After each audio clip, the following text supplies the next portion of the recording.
What's up, what's up, what's up? Good morning, good morning. How's everybody doing today? We got you guys up on Periscope. And you also, what's up? You're seeing us live doing the hangout. Good to see you. Thanks for all the hearts. Wow, you guys are like jumping and ready to go. Rich, how you doing today? I'm doing good, man. Good. What's the latest on your side? Latest on our side, we actually had a rainstorm in Southern California. That's a miracle. Yeah. Did it put out the fires? No? 2.25 inches in Los Angeles. No, it's going to Northern California, so that's where all the fires are, so I don't know. But might be some snow. Snow. Outside of Sacramento there, where there's fires. Well, then snow would be a good thing, wouldn't it? I think so. Snowpack, lowest it's been since you asked how it's going. Lowest it's been in 500 years, says scientists. Wow. Which is where we get our drinking water here on the West Coast. So that's not a good thing. No, that's not good at all. Well, awesome. Glad you guys are here. I'm gonna just kind of set this thing right here. It's kind of funny because so you're just gonna. Is that okay? Periscope. Is that okay? You got this big light in your eye, and it's kind of funny because we've been doing so many Periscopes recently that at the same time it's kind of like YouTube. It still matters, but it kind of doesn't. It's kind of weird, you know. I've gotten so addicted. Yes, you guys are awesome. Wow, we got a lot of people showing up. Man, you guys are awesome. Wow, I don't know which way. I don't know who to talk to. I'm Rich. I'm having a hard time. You are having a hard time, aren't you? I always, it's just that way. So we have this, Rich. Today is September the 16th, 2015. We're so glad that you guys are with us. We're just rocking away. We got some more great hot topics coming up. And Rich Kirkpatrick is with us today. And today is entitled Replacing Yourself. If this is the first time that you guys are joining us, we want to say thank you for hitting us up here on both YouTube and also Periscope. And thank you very much for following us on Twitter at WorshipTT and also worshipttraining.com. Facebook, Instagram, Pinterest, Google+, YouTube, subscribing. Thank you guys so much. Be sure to also follow us and subscribe at worshipttraining.com.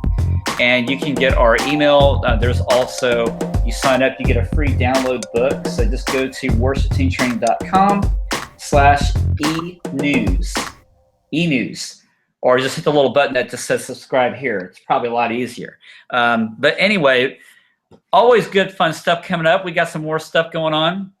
We're keeping Tony Guerrero in prayer. We pray for him just on the last scope that we just did because his father-in-law is in the hospital and recovering and having some procedures done. So we keep praying for Tony's dad. So today we have Rich joining us. And check it out, because we had a fantastic time with Sarah Kelly on the last Worship Team Training Hangout. Coming up, you gotta watch September the 30th episode with Randy Elrod. This, Rich, you already know, this is gonna be a really, really wow kind of show because the topic, check this, is how to survive in unhealthy church situations. How do you like that? And that happens a couple times to some people. He only says a couple of times. Funny guy. All right, so we have this. Let's see. I'm showing you. All right, so sorry, guys. Hello there. Welcome again, Worship Team Training Hangout. So glad that you're here. You just saw Rich. He's got more to say because he's got a lot more going on in the brains, and that's the reason why he's on the show, and much of the camera is going to be on him today. So we have this coming up. We also have Ross King at the end of October. In the middle of October, we have Chris Vacher. He's going to be back with us. You know, Chris from Canada. That's going to be awesome. And Rich also just joined us on Periscope. That's kind of cool, but he's here. So how can he be there? Anyway, Randy Elrod at the end. This is not an ADD show, by the way, by any means. Randy Elrod is going to be with us at the end of September. And is it me or do I kind of blend in with my chair back here? It's almost like a big chair with a face coming out of it. I think you need some backlighting, I would suggest, maybe. Backlighting, yes. Well, what if that was my plan? Okay. I don't need backlighting because he's going to be looking back there. Anyway, so coming up today, we are talking about replacing yourself and talking about how do we work in the situations that we are in ministry to both empower, lead others up while getting out of the way. So last week, 2 weeks, we had Sarah Kelly on talking about leading worship. But now today is our season premiere of what's called The Pursuit of God. So I'm very, very excited about this new season because last season 3 was songs, psalms, hymns, and spiritual songs. And today we're stepping into the new season of pursuing God. So be with us on all the great guests that we're going to be having coming up. It's going to be a lot of fun. But today we have Rich Kirkpatrick. Rich has done a lot of awesome things here in the worship community world. He's a worship leader himself. He's also an author. And the book that he's written, the 6, Rich, what was the full title? Because I don't want to mess, the 6 hats of the worship leader. You're wearing 6 one. hats. The 6 hats. I am wearing a hat today. That's absolutely true. That's 6 right. hats. The 6 hats of the worship leader. The 6 hats of the worship leader. And Rich and his wife, they live in SoCal, and they have been doing ministry for an awful long time. You can catch Rich Kirkpatrick on his blog is rkblog.com. And he's just a fantastic guy with a wealth of knowledge. He speaks at Worship Leader Magazine and quite a lot of other places around the town and the country, and just a fantastic dude. So today we just want to give a big warm welcome back again to Rich Kirkpatrick. How you doing today, Rich? I'm doing awesome. I got to take your word awesome because you can't be the only one to use that. No, I can't. A big cup of coffee helps. So yes, yeah. Yes. I'm all set, man.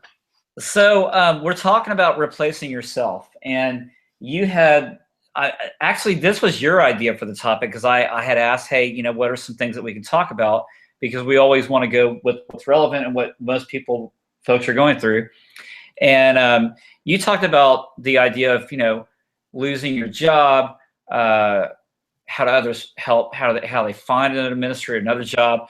But then we kind of dwindled down to the idea of, well, what about, is it, really replacing yourself? Because if you are in transition or you move on to a new ministry, replacing yourself can mean 2 different things, right? Yes. Well, here's the thought here. If you or I, as worship leaders, or anybody in any church, were to get hit by a bus, our tractor or a streetcar or whatever, just whatever the transportation would be, we get hit by a bus and we're out of commission, either permanently or long term, would music happen the following Sunday without us? And the answer unanimously, usually when I ask this question, well, of course it's got to. I mean, and so what that basically does is it's a humbling question, because it basically makes us think through the fact that we are replaceable. Now, it may not be good who comes in after us. We should be, but it's going to go on. And that's the fact of how faith is. Faith is something we pass on.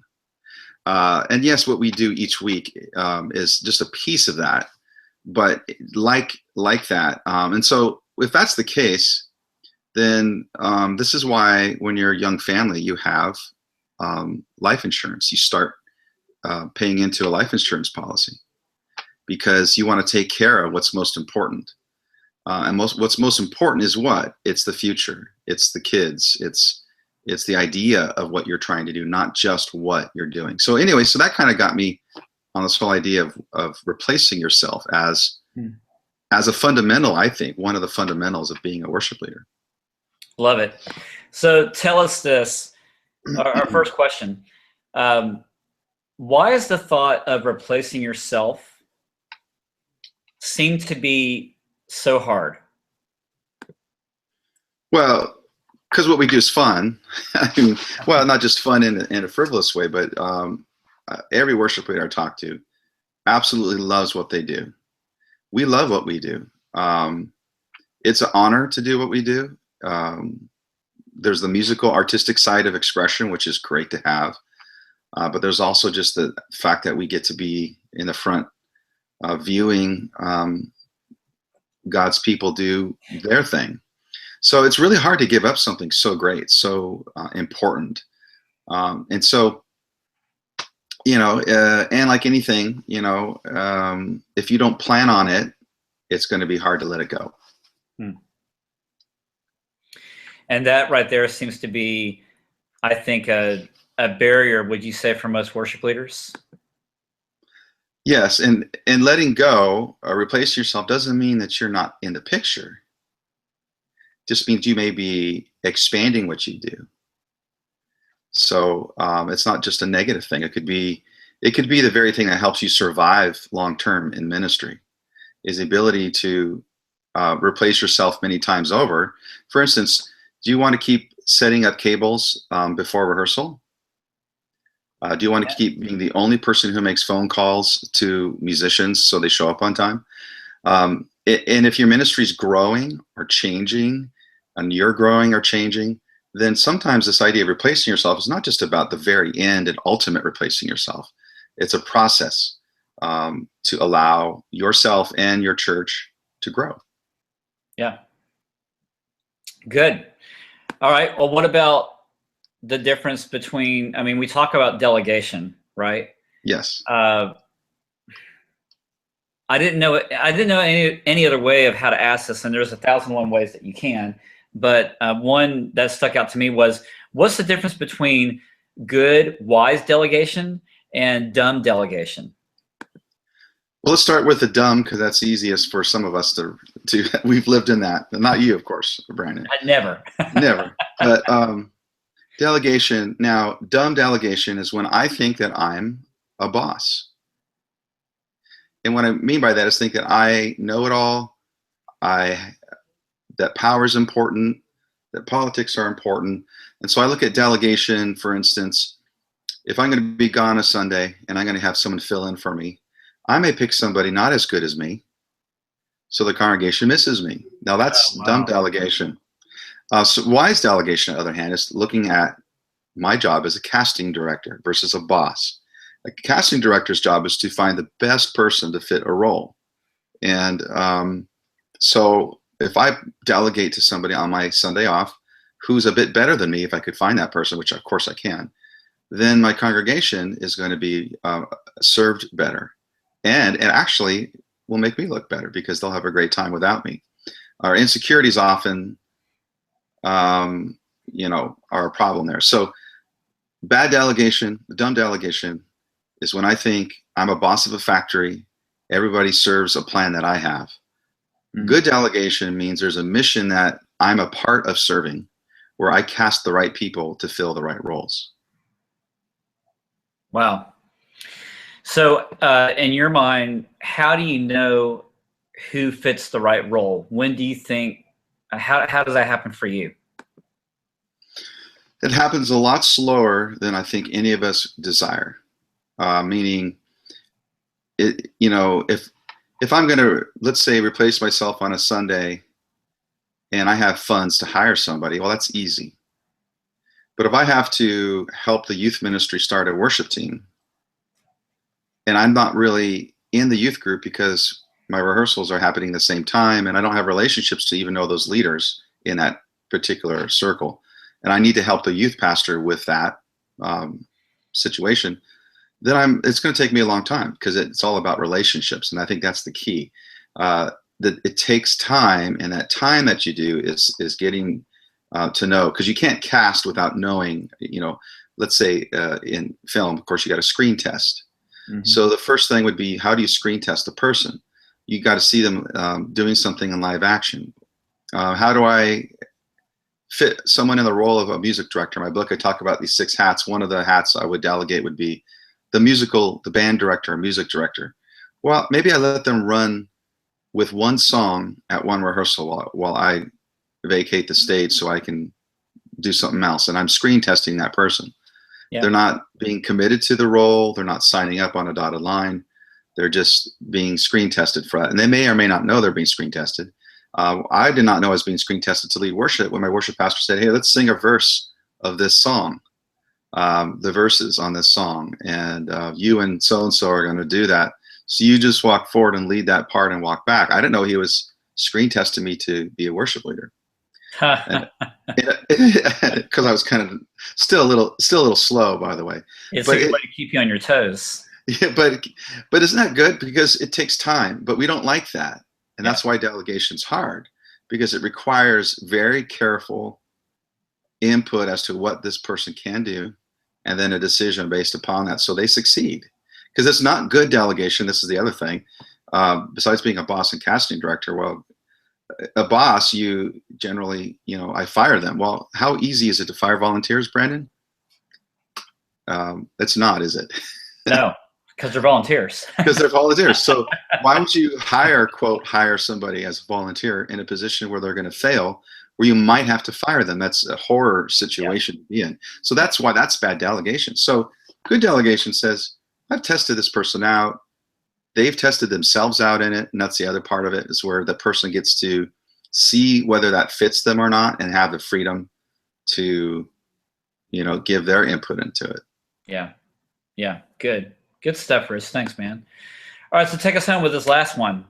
How can leaders replace themselves in a way that causes the ministry to grow and not die? I think that's, we'll talk about this idea of ownership. You got to own something, but there's another thing. I think it's about the fine line between stewardship and ownership. What is my legacy? Is this something that's mine, or is this something that belongs to others that I'm a steward of? Now, if it's just my thing, then of course I want to own it as much as possible, and therefore that's how I'm going to approach it. But for the sake of the congregation, I got to think bigger than that. I got to understand, what am I passing on? I'm not just replacing me as what I think and my own opinions. I'm replacing what's best for that congregation to have in that role. So oftentimes moving on and replacing yourself is healthy, because you don't fit that role. It's not who you are. It doesn't mean that the church is wrong. It doesn't mean you're wrong. But it may be that what you're doing in replacing yourself is you're being a good steward of that role that you are currently in, and as opposed to owning it. And so that's why it's hard, because it may be, the logic may lead to, I'm not that person. Yeah. And that's tough. And none of us take that easily. Yeah. So I think that's hard. But what's best for the congregation is something I don't even know on my own. So I got to really get input on that from the community, and from theology, and from the best practices of what's out there, so that it's really serving that church. So if I were to leave, and one situation that I left, nearly a decade, the people that I put in place were still there, almost that entire team, for 10 years together. So even though I didn't survive those 10 years with them, they did. And so I served that congregation while I was a steward. I didn't get a brownie button for that, but I think that's the best way to approach it, is that's what's really best for the church. Now, I wish that some institutions would kind of look at it that way and encourage this behavior. The enemy is competition and insecurity. Yeah. Wow. Well, can you, just to kind of wrap it up for us as our time draws to a close, what's the one thing that you keep coming back to? As far as delegation, or replacing yourself, that is, in particular, right. The one thing that keeps coming back is just that this is counterintuitive. It's not normal human behavior, or normative human behavior, to actually replace myself in something, especially if it's something I like, especially if it's something that pays me well, especially if I have friends, especially if it means it changes things, even if it doesn't have anything to do with my job going away. The fact that it changes what I do, that's what's difficult. And so it goes against the grain, and that's the one thing I keep coming back to. And I think that's what leadership's about, though. Often what defines you as a leader, as opposed to someone who just gets up in front of people and kind of creates that one 15 to 30-minute experience, what makes a leader is someone who thinks about the institution's impact and how they can serve the whole church behind the scenes, as well as what they do on in the public eye. Mm-hmm. That's good, man. Thanks, Rich. Well, Rich, it's awesome to have you today, and thanks for coming on and sharing your heart, and also sharing your mustache. I noticed that in his subtitle, it says Epic Stash. Is that title given to you, or are you just giving that to yourself? I was given that title. In fact, that's even better. By a good friend of mine who maybe someday you'll hopefully get to meet, maybe even on here, Joe Clampert. He's a worship leader from Rhode Island and a pastor, and he actually did some artwork for me as well. He's a very good designer, and he designed my logo. So my music company, by the way, is Epic Stash Music. That's my publishing company. So that's kind of funny. Oh, that's the you got the mustache logo. I saw that. Yeah, it's there somewhere. Okay. Yeah. So no, and not by any means that you're competing with Tim Timmons with your glasses either. No, well, maybe I do some copying Tim Timmons. You know, I mean, if you know, it's not competing. Yes. Awesome. So, Rich, thanks for joining us today, man. Great to have you. And I'm sorry when I kind of got into a flurry of things, as you know, because we had to hurry and get things going before this broadcast. And I totally had butchered your website name. I'm sorry. Tell us again your website name where people can find you. It's rkblog.com. So I did get that right. RK blog. You got it wrong. You're right. My Twitter's RK Weblog. Yeah, you got it right. And the Twitter's RK Weblog. Okay, so Twitter is RK Weblog that you can find, Rich. That's RKWEBLOG. Yeah, that's all that social media stuff. Awesome. So find Rich, follow him, because he's got some really awesome things that he puts out, and just thoughts. And I mean, Rich and I, it's funny because we talk on the phone quite a bit. And when we talk on the phone, it's just kind of like, man, this is just too good to keep for ourselves. I mean, you know, we got to share this out with others. So that's the reason why we're bringing you these broadcasts. So Rich, thanks again for joining us today, man. It's great to have you. You're welcome. Thank you, Brandon. Awesome. You bet. Be sure to stay tuned with us and watch out the updates for that will be appearing on Twitter and also on Facebook, because Rich will be coming back. Rich, as I said before, he's helping us design some more webinars coming your way. That's going to be led by both he and I. He's got some fantastic, great ideas that I can't wait for us to launch off. So be sure to check us out for that. And speaking about webinars, hey, tomorrow, Tim Timmons, 2 o'clock Central Standard Time, 2 p.m., worshipteamtraining.com/events. Go now. You're not doing anything right.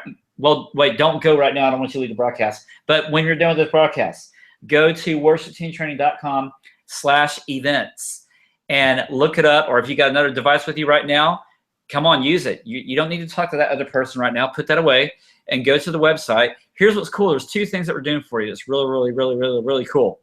Actually, 3 things. You want the first thing? The first thing is we will be doing an evening webinar too. So if you can't make tomorrow 2 p.m., you can join us on the evening webinar with Tim Timmons. We're going to have Tim back. And I told him about this morning. He and I talked on the phone. He said, yeah, that was a good idea, because many of our Periscope friends had said that they wanted to see Tim in the evenings. But here's another good news. We will also have the playback. So it's for the same ticket price, which is $10. If you want the webinar and playback, the webinar will be up there forever and a day until ever we take it down, but it will have all the notes, all the slides, everything. But if you come live tomorrow, which you won't get anywhere else, we're going to do a special thing before we actually do the taping of the webinar, and we will do a drawing. We got a special sponsor, Christian Musician Magazine, Christian Musician Summit, and that's Christian Musician Magazine and also Worship Musician Magazine. Both Rich and I write for those magazines, and Bruce Adolph, awesome dude, Matt Keys. They run a fantastic magazine, and they're going to be giving away some cool things. So be sure to show up tomorrow, sign up at the webinar. Again, go to worshipteamtraining.com/events. We'll have the link here up on YouTube, and also I'll post it on Twitter. So be sure to sign up for that. And at the end of this month, be sure to check out Randy Elrod. Randy is a native Texan like myself. He's come out of Austin. So we're going to be having a great hang with Randy Elrod. So you got to Google him. Very artsy guy, fantastic heart. He's going to be talking about the struggles of ministry and how do we live through them. So be sure to check out worshipteamtraining.com. Look at all the tweets. Find us on Twitter, Periscope as @WorshipTT. Guys, thanks for joining us again today. We love you, and we'll see you back at the next Worship Team Hangout. Thanks, and bye-bye.